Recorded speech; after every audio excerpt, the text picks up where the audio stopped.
ஐயா வணக்கம், வாழ்க வளமுடன். ஐயா நான் சேகர் பேசுகிறேன்.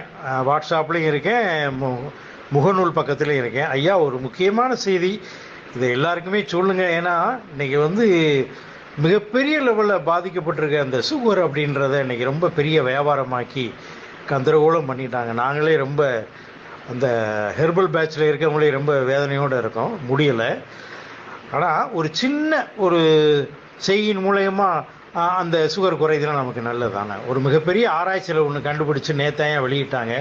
அதை எனக்கு உண்மையிலே எல்லாருக்கும் சொல்லணும்னு ஆசை. எல்லாருமே இதை கொஞ்சம் ரிஸ்க்காக எடுக்காமல் கொஞ்சம் எல்லாம் சொல்லுங்கள். வேறு ஒன்றும் இல்லையா, சுகர் பாதிக்கப்பட்டவங்க யாராக இருந்தாலும் அன்று காலையிலிருந்து அன்று இரவு அவங்க படுக்கிற வரைக்கும் அவங்க சாப்பிடக்கூடிய எல்லா உணவுகளையும், ஃபார் உதாரணம் டீ காஃபியை தவிர மற்ற இதில் சாப்பாடு சாம்பார் ஊற்றுறாங்க, இல்லை குழம்பு ஊற்றுறாங்க, அடுத்து காய்கறி வைக்கிறாங்க, எது சாப்பிட்டாலுமே அதில் 2 சொட்டு எலுமிச்சம்பழ சாறு விட சொல்லி சாப்பிட சொல்லுங்கள். அதுக்கப்புறம் காலை மதியம் இரவு அழகாக எலுமிச்சம்பழத்தை புழிஞ்சு நாட்டு சர்க்கரை கொஞ்சம் உப்பு போட்டு 3 நேரமும் குடிக்க சொல்லுங்கள். அதில் உள்ள சிட்ரிக் ஆசிட் இருக்குது பார்த்தீங்களா, அது தேவையில்லாத சுகரை அப்படியே கம்ப்ளீட்டாக எரேஸ் பண்ணுறதா ஒரு மிகப்பெரிய ஆராய்ச்சி நேற்று எங்கள் ஹெர்பல் டீம்லேருந்து அனுப்பிவிட்டு எனக்கும் வந்துச்சுயா.